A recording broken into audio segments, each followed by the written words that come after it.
জান বড় না নিয়ম বড়? হ্যাঁ, এই নৌকায় যাইতে হলে বসো, আর নাহলে নামো। যাও যাও। কি আমি নামবো? প্রশ্নই আসে না। নামতে হলে তোমরা নামবে। পারুল, পারুল, একটাবার পোলাটার দিকে তাকাও। দেরি করলে পোলাটা বাঁচবো না। না বাঁচলে আমার কি? কি তোমার দানের দাম আছে আর গরিব মানুষের দানের দাম নাই? নৌকা সোজা হাসপাতালে নে। না না।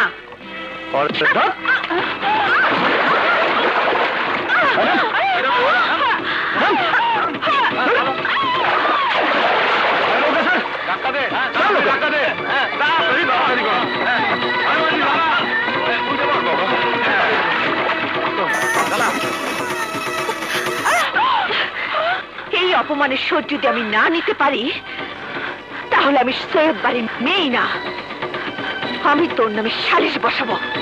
মেয়ের গায়ে ওই বদমাইশটা হাত তুলেছে, পারুলকে ধাক্কা দিয়ে পানিতে ফেলে দিয়েছে। ওর শাস্তি একটাই, 20টা চাবুকের বাড়ি। এটা কেমন বিচার?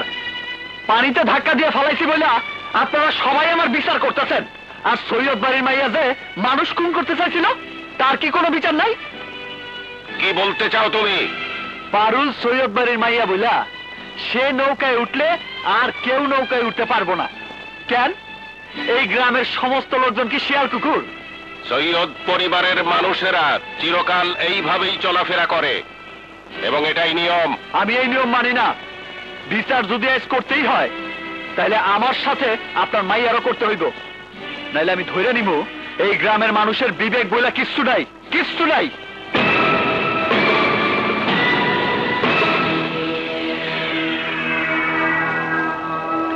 যদি পারুলের বিচার না করতে পারেন তাহলে আপনারা কেউ মানুষ না, সবাই পশু। মানুষ শুধু সৈয়দ সাহেব আর তার মাইয়া। চুপ কর হারামজাদা, সৈয়দ সাহেবের বিচার তোর মাইনে নিতে হইব। ঠিক আছে বাবা, ঠিক আছে, তুমি যখন কইতেছো তখন বিচার আমি মাইনা নিব, কিন্তু আমার গায়ে সেই লোক চাবুক মারবো যে নিজের অন্তর থেকে মাইনা নিব আমি অপরাধী, যে স্বীকার করব লালুর জীবন বাঁচায় আমি অন্যায় করছি। কই আসেন, কি আসবেন? আসেন, আমারে চাবুক মারেন, আসেন। আরে বসে আসেন কেন? আসেন, আমারে চাবুক মারেন, আসেন, আসেন। কি হলো? মারেন, আসেন। কে মারবেন? আসেন, কে মারবেন? আমি মারবো।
আজকের বিচার এখানেই শেষ, আপনারা সবাই চলে যান।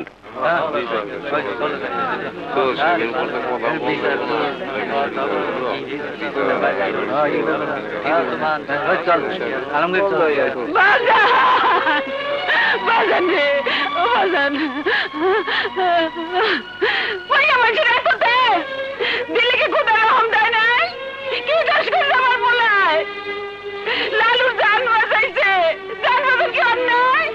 জান বাঁচালে কি শাস্তি পাইতে হয়? অন্যায় আমার পোলারে মারছে, তাকে বিচার আল্লাহ করবো, তাকে বিচার আল্লাহ করবো। আগে জানতাম মায়া মানুষের মনে মায়া থাকে, দরদ থাকে, কিন্তু আজ বুঝলাম সৈয়দ বাড়ির মায়ের মন পাথরের মতো কঠিন। চল বাবা, চল।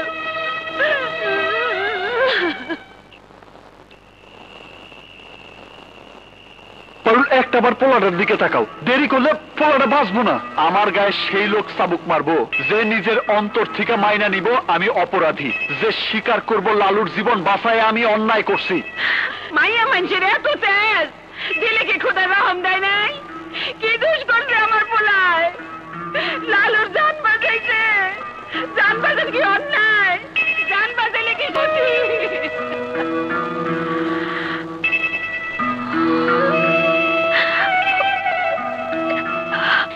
চাচি, তুই দাঁড়া, শিমুলের দুধটা দিয়ে লই, তারপর দিমুনে। কই যাস বাবা, দুধটা খাওয়া যা। আমি খাবো না। খাবি না কেন? দুদিন ধরে তো কিচ্ছু খাস না। যতক্ষণ পর্যন্ত আমারে দেয়া ওই সৈয়দের মাইয়ার প্রত্যেকটা চাবুকের আঘাত ফিরাই দিতে না পারুম, ততক্ষণ পর্যন্ত আমি এক ফোঁটা পানিও খাবো না। কই যাস বাবা, দুধটা খাওয়া যা। দেখ তো, না খাওয়া গেলে তোমার পোলাটা মরে যাবো গা। কি বললি? প্রতিশোধ নেওয়ার আগ পর্যন্ত এক ফোঁটা পানিও খাবে না? হ, শিমুল কসম খাইয়া এই কথাগুলা তার মায়েরে বইলা বাড়ির থেকে বাইর হয়ে গেছে। কোথায় গেছে? দেখলাম বয়াতি বাড়ির ওদিকে গেছে। চল তো, তুই কই যাবি? বয়াতি বাড়ির ওদিকে শিমুলের কাছে। তোর মাথা খারাপ? শিমুল তোর সামনে পাইলে মাইরেই ফেলাইব। আমিও তাই চাই।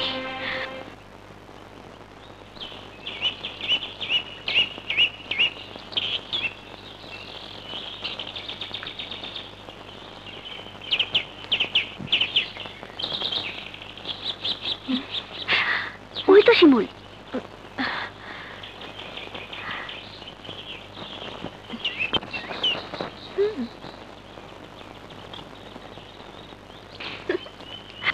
কে বীর পুরুষ, এখন কেমন লাগে? বলেছিলাম না প্রতিশোধ নেব, নিয়েছি। কিন্তু আমার কিছুই তুমি করতে পারোনি। খুব তো বলেছিলে গায়ে হাত দিলে পঙ্গু করে ফেলবে। কই, কোথায় গেল এত ঝাড়ি ছুরি? মেয়ে মানুষের হাতে মার খেয়ে উল্টো মুখ লুকিয়ে বসে আছো। তুমি কেমন পুরুষ তা আমার বোঝা শেষ। তোমার মাকে গিয়ে বলো তোমাকে শাড়ি চুড়ি পরিয়ে ঘরে বসিয়ে রাখতে। কাটা খায় নুনের সিটা দিতেছস? জানোস কাটা খায় নুন লাগলে কত জলে? জানোস চাবুকের বাড়ির মজা কত? জানোস না। আজ তোরে চাবুকের বাড়ির মজা বুঝাই দেব।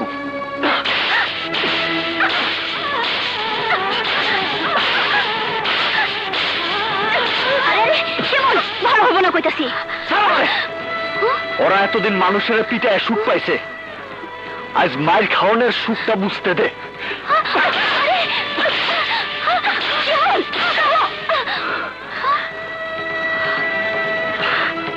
থামলে কেন? মারো, আরো মারো। আমি তোর হুকুমের গোলাম না।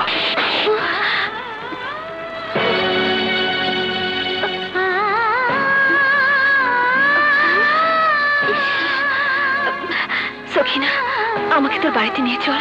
আচ্ছা। এই অবস্থায় আমি বাড়িতে ফিরতে পারবো না। চল। এত কিছু পরও শিমুল তোর গায়ে হাত তুলছে? ওরে এত বড় সাহস! আমি অক্ষুনি চাচার কাছে বিচার দেব। না না, তুই কাউকে কিছুই বলবি না, কিছুই বলবি না। পারুল, তোমার কি হয়েছে? কিছু না কমল ভাই।